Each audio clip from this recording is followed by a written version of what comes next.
Então, nós vamos falar um pouquinho também, aí tem algumas dúvidas que surgiram e que a gente vai tentar esclarecer aqui nessa fase agora da nossa live. Então, é importante a gente contextualizar essa questão da Taurus no mundo, né?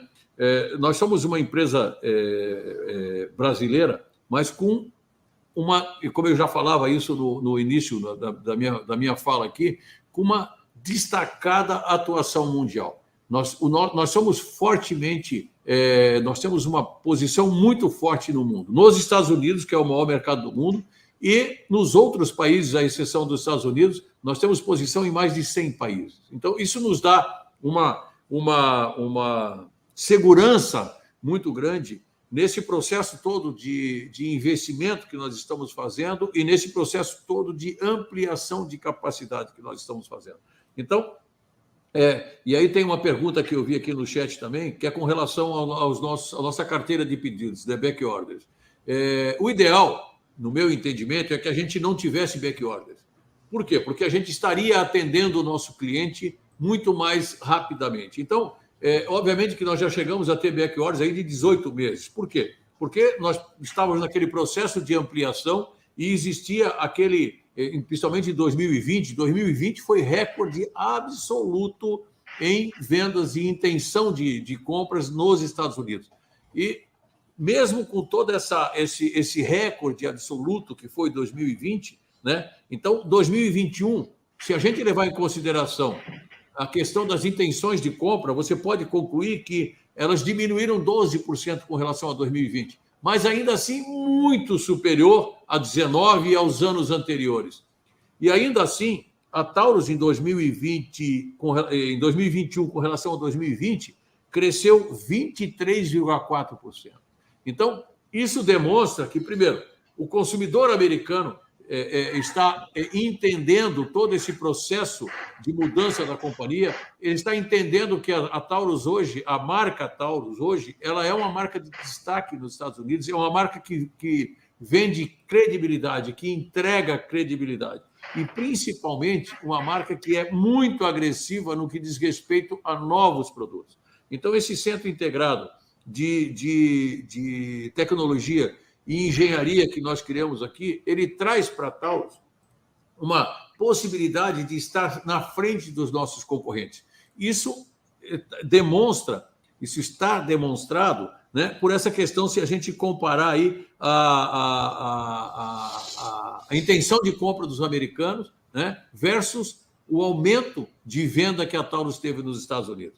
Então, isso dá uma garantia bastante grande para a gente. Então, de novo, a questão do back orders, óbvio, se você tem uma carteira de pedido extensa, é um conforto muito grande para a companhia. Nós aí encerramos o ano com 9 meses de pedidos em carteira. Só que, na prática, a gente tinha que entregar mais rápido para o nosso consumidor. É por isso que nós buscamos esses aumentos de capacidade sempre. Então, o importante, primeiro, é a gente ter aceitação.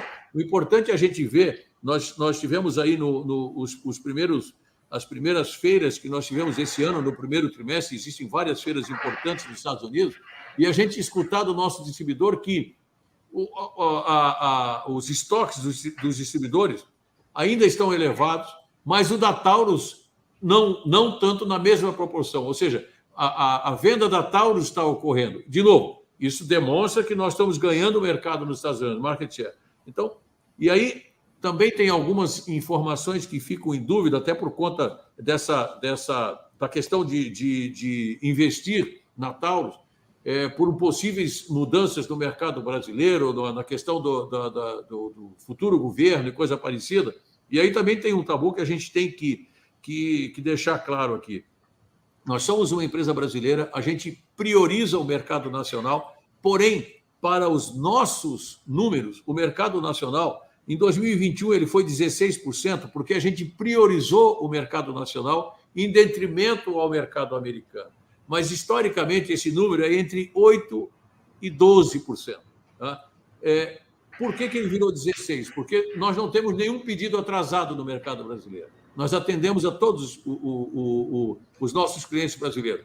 Como eu diria, o importante é você não ter carteira, o importante é você atender imediatamente os nossos clientes. Então, a gente fez isso no mercado brasileiro. Não conseguimos fazer no mercado americano, obviamente, porque, mesmo com todo o aumento de produção, que foi muito grande, né, nesses anos, e eles foram demonstrados aí no nosso relatório do quarto trimestre, do encerramento do ano passado, ainda assim a gente não conseguiu atender. Então, assim, como é que está distribuído as vendas da Taurus, né? Como é que é a nossa pizza? 80% é o mercado americano, 4% são os outros países do mundo e 16% o Brasil. Aí, sabe, por que esses outros países do mundo é menor? E aí é importante colocar isso. Nós, quando administramos a companhia, a gente criou um planejamento estratégico para a companhia. E nesse planejamento estratégico, a gente decidiu ser uma empresa direcionada para o mercado civil. Por que direcionada para o mercado civil? Porque o mercado civil é o mais estável. O mercado militar, o mercado policial, ele é movido por licitações, por tenders internacionais. E isso é binário, ou você ganha ou você perde. E isso te dá uma instabilidade. Então, a gente, assim, toda a capacidade nossa de produção, com todos os aumentos, ela é direcionada para o mercado civil. Se em algum momento a gente tiver alguma sobra de capacidade, a gente vai atuar no mercado de militar ou policial. Por quê? Porque, como trata-se de licitações internacionais, normalmente as margens são menores. Então, a gente está privilegiando o mercado civil, que dá estabilidade e melhores margens. Porém, se a gente tiver capacidade ociosa, evidentemente que nós vamos participar de licitações. Agora, não significa que a gente não está presente nesses outros 100 países. Pelo contrário, a gente tem mapeado tudo o que está acontecendo no mundo com relação a licitações. E a gente participa, sim, de licitações, e nós colocamos isso no nosso resultado trimestral, desculpa, que nós entregamos aproximadamente 15 mil fuzis para Filipinas. Por quê? Porque aí a nossa prioridade são os países parceiros. Eu já falei aqui que a gente tem alguns países do mundo que são nossos parceiros, que adotaram o nosso armamento como armamento padrão, como no caso das Filipinas, que nós entregamos 15 mil fuzis e nós temos para entregar agora no primeiro semestre desse ano para a Guarda Municipal, para a Polícia Nacional das Filipinas, mais 9 mil TS. Então, essa é a estratégia para a gente direcionar a nossa produção. Então, resumidamente, é isso, né? A gente tem 80% do mercado americano, 16%, que, na verdade, esse percentual deveria ser entre 8% e 12%, e 4% no resto do mundo, que variar, mas sempre privilegiando essa questão de estabilidade dos nossos resultados, né? Então, a gente tem aí também uma comparação entre as vendas da Taurus e as intenções de compras, que nós já falamos também, só temos no gráfico aqui para exemplificar, né? E, por último, eu acho que o que é importante falar nesse ponto aqui é a questão de sermos o maior vendedor de armas leves do mundo. Isso eu acho que é uma conquista muito grande da Taurus, né? A gente, em 2020, na APMEC, foi até o Sérgio que foi... não vou chamar você de fofoqueiro, porque não é verdade. O Sérgio, ele abriu para o mercado uma intenção minha, pessoal, ser o maior fabricante de armas leves do mundo. E isso permeou por toda a companhia, né? Isso é uma característica que nós temos nessa gestão. Quando a gente tem objetivos, a gente compartilha com os nossos funcionários esse objetivo. Então, ser o maior do mundo passou a ser um desafio para todos os colaboradores da Taurus. E a gente tinha, no nosso planejamento estratégico, eu confesso a vocês, ele não estava previsto para 2020. Mas, como os nossos concorrentes não foram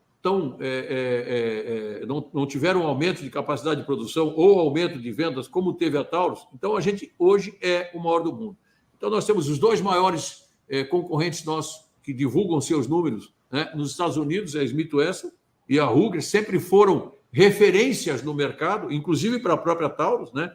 E não só como volume, mas também como margem bruta e margem EBITDA. A gente sempre olhou essas duas empresas como referência, e hoje eu acredito que é o contrário. né? Hoje eu acho que Ruger, Smith Wesson e todas as outras empresas que estão preocupadas com o mercado olham a Taurus como uma referência de produto, uma referência de volume, uma referência de tecnologia, de inovação, né? E como o maior fabricante de água do mundo, que foi o nosso, digamos assim, objetivo talvez mais desafiador nesses últimos anos.